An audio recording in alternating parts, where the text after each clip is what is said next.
Hi, my name's Mark and welcome to the channel.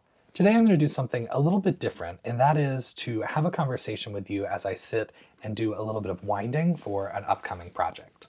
So I have a few skeins here to wind, and we'll see if the winder is too much to talk over. I've got a mic on. I'm going to try to balance it as best as I can. But the idea is that I can sit and have a conversation with you, and hopefully, if you're someone who likes to comment and fill in the other side of the conversation, that you can do that on a variety of topics. So today I want to tell a story, something I experienced when I visited a local yarn shop on a recent trip, and I just wanted a space to talk about it, vent about it, and unpack what I felt was a weird experience. So let's get started.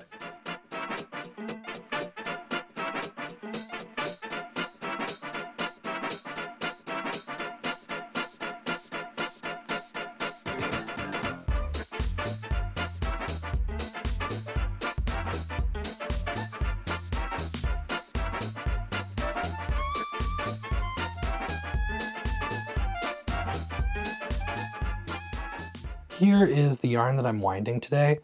I don't know the correct pronunciation of the company, the brand, but the yarn itself is called alga, and it says Spanish for sea plants, and it's a cotton blend with sea cell and viscose. So I'm winding a few skeins of that for a summer appropriate project. Every time I wind yarn or buy different yarn, I have to figure out how they tie it all up and where they attach their tags. All right, first to get some of these ties snipped and the tag off, I always have to make sure that I'm careful to cut in the right places and not snip any of the yarn.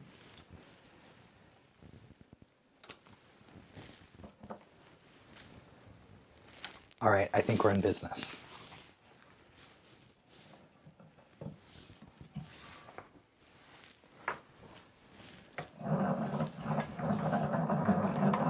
Okay, I'm going to take a roll back and see if I can be further from the winder and if that helps at all with the sound in this video. So, I travel quite a bit for work. I'm a professional musician and I sing in choral projects and sort of choral, orchestral, classical concerts. I'm not an opera singer, but I sing classical music. So when I'm traveling, which is about half the time during the concert season from September, October through March, April, I love to visit local yarn shops. I like to visit local shops for a few reasons. The first reason is always just to see the space that the shop uses. I think it's interesting to see the variety of retail spaces that exist. Sometimes people are in strip malls, sometimes people are in their own standalone buildings. Maybe it's an old house, maybe it's part of someone's home or a shared house with other businesses. So I always like to see space and how the owners of the yarn shop have decided to use that space. For example, the yarn shop that I visit when I'm home in Chattanooga in Tennessee is in a mall, which I think is unexpected. I wouldn't think to find a local yarn shop inside a mall, and also malls are in a fragile state right now. A lot of malls have closed up completely or are ghost towns. So they have done a great job. This is the Chattanooga Yarn Company in Chattanooga. They've done a great job with their space in this mall to be cozy, welcoming, inviting, really bright and colorful. So I think you can succeed wherever you are, and as someone who has the opportunity to travel, I love to see the variety and how owners decide to make the most of their spaces. So that's reason one that I like to visit local yarn shops when I travel. Reason two is to see what they carry. I think it's amazing to see how someone puts together a palette of fiber, tools, accessories for their community, for their local market. I think you can tell a lot about a community by what the craft store carries. I like to think that all craft stores have a purpose and they are serving their community in some way. So that's another reason I like to pop into a store. Whether or not I have a budget to buy anything, I just want to see what they provide their community, what the interest is in that part of the world. The next reason I love to visit local yarn shops is to, I forget the reason I was going to say. I like to see the space. I like to see what they carry. Yes. The next reason I love to visit local yarn shops is to experience the vibe of their store. I like to see how they treat you when you come into shop and what the general experience as a shopper is. I think that regardless of the store or type of store you're visiting, sorry, my chair is loud when I scoot forward. I think regardless of the store you're visiting, whether it's a craft store, clothing store, hardware store, you want to feel valued as a customer. You want to feel like someone is excited that you're there and they're glad that you chose to spend your money, or at least consider spending your money in their business. So I was on a trip in the state of Indiana. I don't want to say where I was because I don't want to specifically call out this business or say anything negative that will affect their business. So I was in the state of Indiana and I wanted to make sure to see a local yarn shop during my visit. And first things first, I thought their space was really cool. I thought they had a pretty generous space and it felt cozy. When I entered the space, I was greeted by someone working there. You can't be sure if it's someone who owns the shop or somebody who works there until they share that information with you. So I don't know the details of their position, but someone working, somebody on the clock, and they were very kind to welcome me. They complimented me on the sweater I was wearing that day. We talked about the patterns we were both wearing, and I got a general lay of the land of their shop. My first impression is that the space was fairly busy, fairly cluttered, and it was hard to tell where the yarn was and how to navigate it. Things weren't exactly organized by weight, and in their displays, things weren't quite gathered in a clear, concise way. So I couldn't just look at a type of yarn, easily discern the range of colors, and then see how much stock was available in each color. It was more of bins and cubbies with 15 random skeins from a brand thrown in, which I think is a much harder way to shop. I love to see some sort of organization if possible so that you can really envision your project and start to daydream about what yarn might suit it. And of course, that makes you more excited to buy the yarn and make a big purchase. So then I'm looking and I appreciated the variety of yarn they had. It was a great range. A lot of brands that we've all heard of, a lot of high-end luxury fibers, things at a decently low price point. So there was good variety, but again, it just wasn't organized in a super clear way. I also noticed as I was walking around that their Swiffer mop was just out in the middle of the room, kind of leaning against one of the shelves. The gist of my story is that I'm visiting this local yarn shop. The stock they have, I think, is a nice range.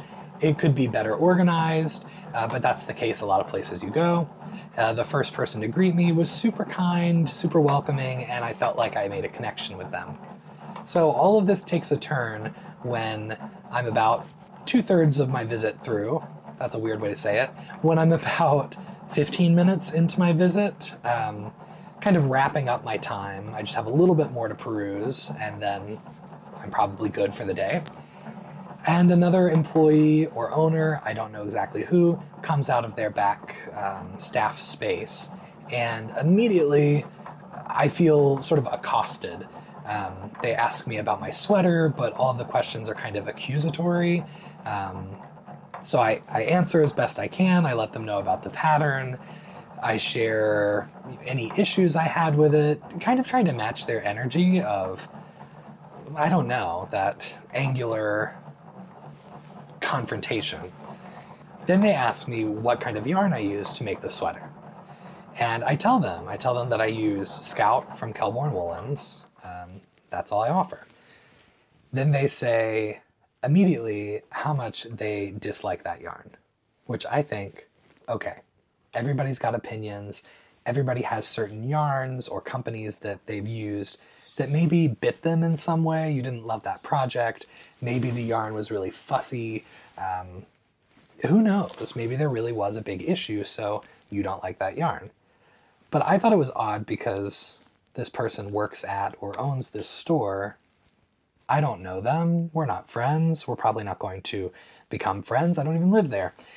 And they just tell me without any sort of opening or opportunity, I didn't ask what they thought, how much they dislike that yarn that I'm wearing. Fine. So I keep looking and I'm with a friend. The two of us are talking about things we like. When I'm in a store, I don't want to talk loudly about things that I don't like. I don't want to be rude. I don't want to feel like a major yarn snob.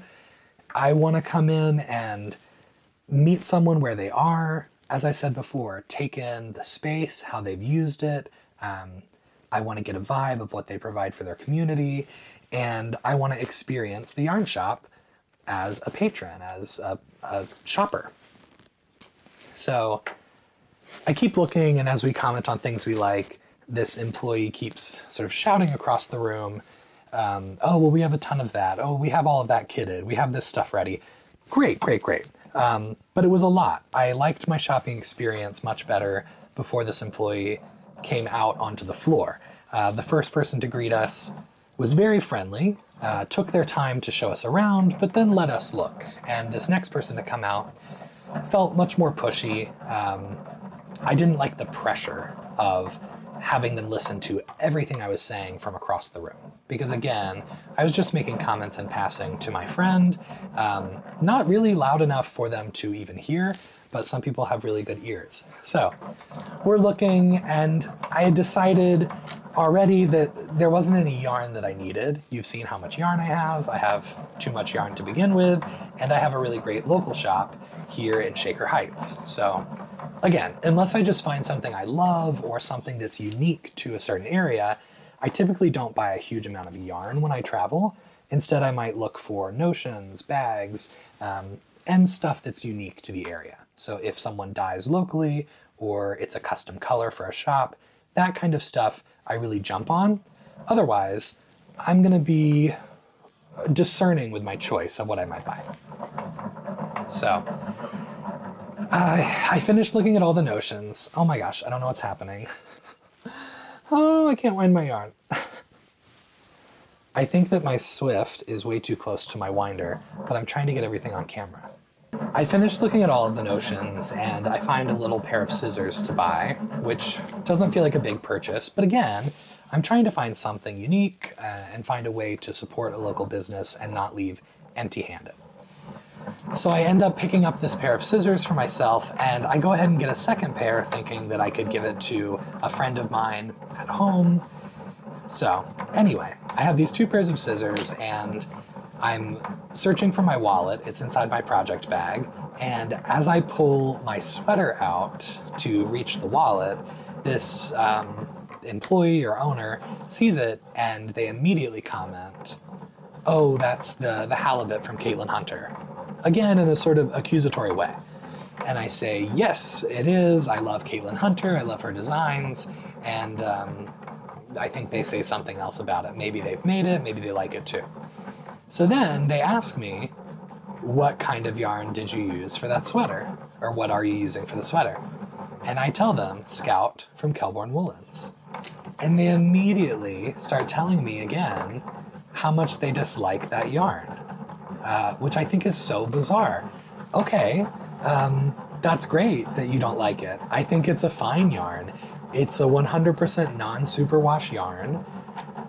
That's it. It's wool. It's 100% wool, and I think it comes in a good range of colors. I haven't had any crazy experiences with it where it's discolored or uneven once you get into the skein. It's just standard wool. And I think a lot of people say no wool is bad wool. It's a natural fiber. So Anyway, I just think it's so weird that they need to tell me, oh, I really don't like that yarn. Okay. And here I am with a sweater quantity of it in my bag halfway through a project. It just seems weird. So then they ask me about the sweater I'm wearing, not this one, the one I was wearing then, which is the field sweater. And they say, oh, and what's that? And I wasn't sure what they meant. Maybe they didn't know the pattern. So I say, oh, it's the field sweater. And they say, no, I know it's the field sweater. What yarn did you use? Again, I feel so accused. So I tell them I used Scout from Kelborn Woolens. It's another DK weight sweater, and I wanted to use a non-superwash, so I used Scout. I didn't tell them all of that, but that's the subtext here. And again, they go on about how much they really don't like that yarn. Oh, well, I really don't like Scout. Okay, why is there a Swiffer mop in the middle of your store? I mean, I just thought it was so bizarre. Anyway, I came home and I told my colleagues in Shaker Heights about it. I told the story a few times, just saying it was so weird. Don't judge the yarn I'm wearing. That's just a weird thing to do. So back to yarn snobs. I often feel like a yarn snob. I think in many ways I am. If I can, I try to use really nice natural fibers or luxury fibers, and I know that that's not something that everyone wants to budget for or is able to budget for. I've had some comments here on the channel with people saying they're really surprised at how braggy I am, and that I come on and flaunt all of this stuff I've bought. And yes, I've had a couple of videos where I post a crazy amount of money I've spent on tools or yarn, but that's not my normal. That's not my everyday. That's something I'm doing to try to get someone to watch my video on YouTube, because that's the internet. That's the sort of clickbait element of all of this. And I want to be genuine, I want to be honest, and I want to have a good message, an underlying message to anything I post, anything I create. So I do feel like I'm a yarn snob. If I can choose it, if I can afford it, I want to use really nice natural fibers. I want to use things that are ethically sourced. I want to use things that are done in the best way possible, because I'm going to spend hundreds of hours on these projects and I want them to be really beautiful at the end. I want to be proud of what I've done. So, saying all of that, if you tell me that you made your sweater out of yarn that you found in the dumpster, I'm not going to judge you. I don't think any of us should judge, pass judgment, offer criticism on the quality of someone's work or what we assess the quality of their supplies to be. I mean, this is a craft that we do because we love it. It brings us joy. It keeps us sane. So I just think it's 2024. We don't comment on people's bodies. We don't comment on anything that someone hasn't asked us to comment on. So let me come down from that high.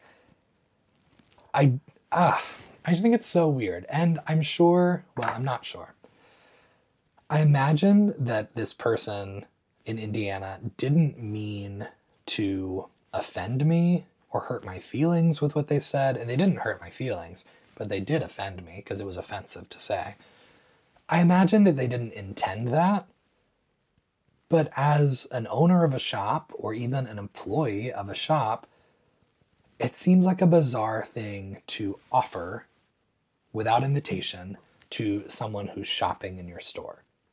To say anything about, oh, I really don't like that, or oh, I don't think it's a good product, when the person there has clearly bought it and used it and invested in it. So that's my story for today. I'd love to hear if you have stories of crazy yarn shop experiences or just other things you need to vent about. I'd love for you to fill in the other half of this conversation for me. Feels good to talk about. So I'll also say, I don't want to disclose exactly where this was, because you never know someone's situation. I don't know what kind of day they were having. I don't know anything about them. Again, we're not friends. I don't live in this town. I don't have a relationship with the staff of this store. So that was just my side of this bizarre experience. I also hope that your general reaction to this video is something balanced. I hope you can understand where I'm coming from. I hope you find some humor in this. And again, I'd love to hear your end of the conversation. I don't want to be malicious. I don't want to hurt people. I just want to share and vent as I wind here. All right, here's my yarn. Look at these. There's so much variety in them. It's all the same colorway. I'm excited to try this yarn out. And once I start the pattern, I will tell you all about it here on the channel. Thanks for watching. Thanks for spending some time with me. Again, I'd love to hear your side of this conversation. Let me know your crazy experiences, and I'll see you in the next video. Bye.